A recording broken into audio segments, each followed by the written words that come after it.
Gusto namin na basahin sa inyo, ano ba sa amin si Kristo?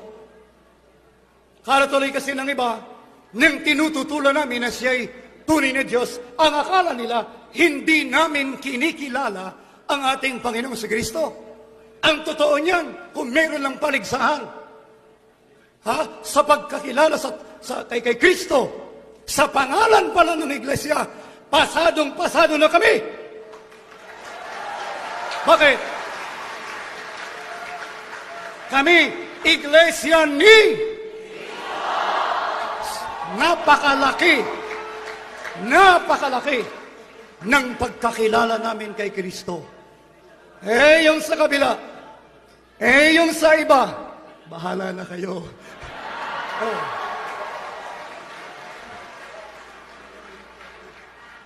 Ngayon, paano namin kinikilala si Kristo? Karaniwang tao, gaya ng bintang ng iba? Hindi totoo yun. Dito sa Gawa 2:36. Kaya't dapat matiyak ng buong Israel ang bagay na ito.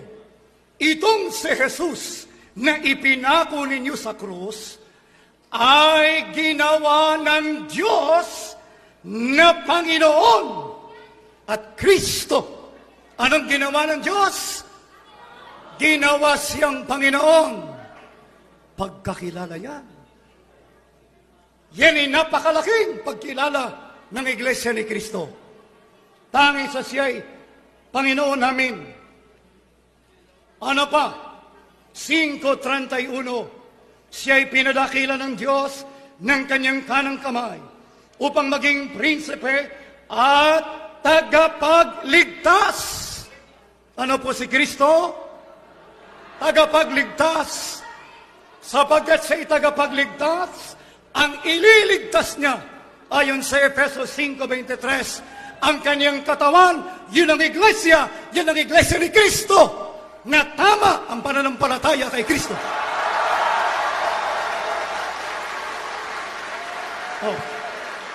Ano pa?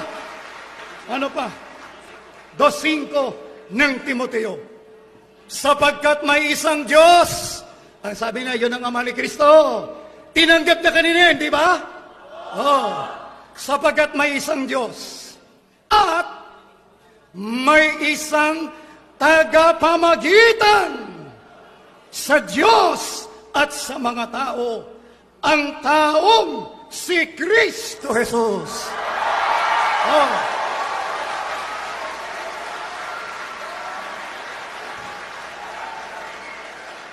Nalimutan ko lang itanong kanina, pero baka gusto niyang sagutin mamaya. Kung si Kristo ang Diyos mo at tunay pa, sino ang tagapamagitan mo? Yung tagapamagitan, nasa pagitan ng isang Diyos, yun daw isang Diyos kasama Ama, Anak at saka Espiritu Santo. Hindi kasama si Kristo ron.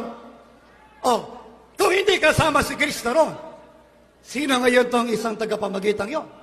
Yun ang kanya Yung kanya isang Diyos, tatlo raw. Ama, Anak, Espiritu Santo. Mayroong isang tagapamagitan. Saan mo isasama si Kristo doon? Kung yung isang Diyos kasama si Kristo ron, saan naroon si Kristo? Yan ay napakaliwanag Kitang-kita ninyo, mga kaibigan, yung tagapamagitan, hindi yun ang Diyos. Yung tagapamagitan, saan naroon? Nasa pagitan ng Diyos at ng mga tao.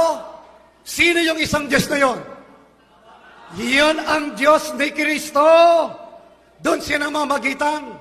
Kahit ngayong nasa langit na, yan pa rin ang kanyang gampanin. Hindi siya kailanman naging Diyos kahit nasa langit na.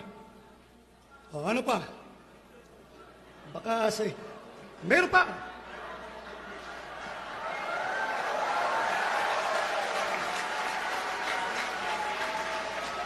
Ito pa, kaibigan, bakit mahal na mahal namin ang ating Panginoong si Kristo?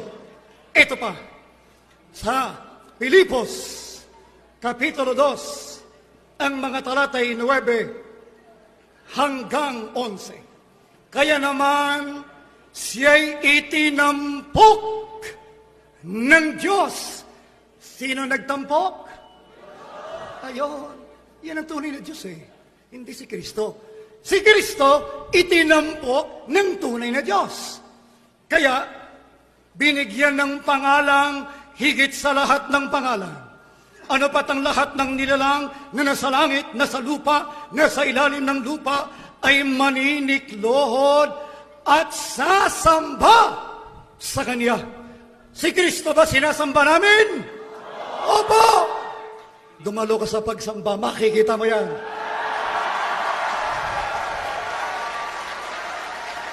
Opo, mga kaibigan, hindi po Iglesia ni Cristo. Dumalo kayo sa aming pagsamba, kasama sa sinasamba namin ang ating Panginoong Jesucristo. Dahil basta siya Diyos, ayon, medyo magandang sagot. Ito ang dahilan sa kanila, kaya nila sinasamba, Diyos eh. Ito sabi ni Apostol Pablo, sana sumampalataya sa kay Apostol Pablo. Ano sabi ni Apostol Pablo? At ipapahayag ng lahat na si Jesucristo ang Panginoon sa ikararangal ng Diyos Ama. Yun. Sino ang nabibigyan ng karangalan o nanuluwalhati? Ang Diyos Ama. Ama nino yon? Ni Kristo. Kanino pa? Ama natin lahat. Oh. Sabi ng propeta, hindi ba iisa ang ating Ama at ito'y ang iisang Diyos na lumalang sa atin. Sipsipin niyo yan. Kayong yung iba na hindi na intindihan ang napakalaking pagpapahalaga namin kay Kristo. Minsan, sumasama loob sa amin. Pag sinasabi namin, ang ating Panginoon Kristo ay hindi tunay na Diyos, alam po ninyo, makinig lang kayo sa doktrina ng Iglesia ni Kristo. Marami kami mga ministro, manggagawa. Ipaglilingkod po yan sa inyo. Si Kristo ay anak ng Diyos. Sinasamba namin at nilulwalhati sapagkat gusto ng Diyos yun. Pero sa kabilang,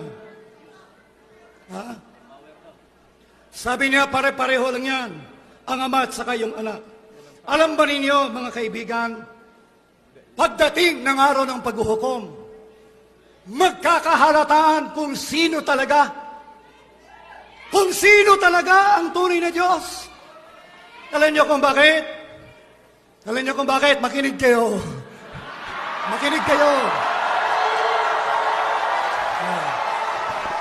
Quiet, please. Konting katahimikan po. Kahit po sabihin niyo na mali, bago kayo magsabi ng mali, pakinggan niyo muna. Yun. Ito. Sabi ng Biblia, ang lahat ng bagay ay lubusang pinasuko sa Kanya ng Diyos. Ngunit, sa salitang lahat ng bagay, maliwanag, hindi malabo, maliwanag na hindi kasama rito ang Diyos na naglagay ng lahat ng bagay sa ilalim ng kapangyarihan ni Kristo. Kapag ang lahat ay nasa ilalim na ng kapangyarihan ni Kristo, ang anak naman, ito na, ang paiilalim sa kapangyarihan ng Diyos na naglagay ng lahat ng bagay sa ilalim ng kapangyarihan niya. Sa gayon, lubusang maghahari ang Diyos sa kalahat-lahatan. Sa kanila, yung ama at saka anak, ano raw? Pantay lang daw yon. Sa Biblia, ano gagawin ng anak? Paiilalim sa kapangyarihan. Pareho o hindi? Hindi.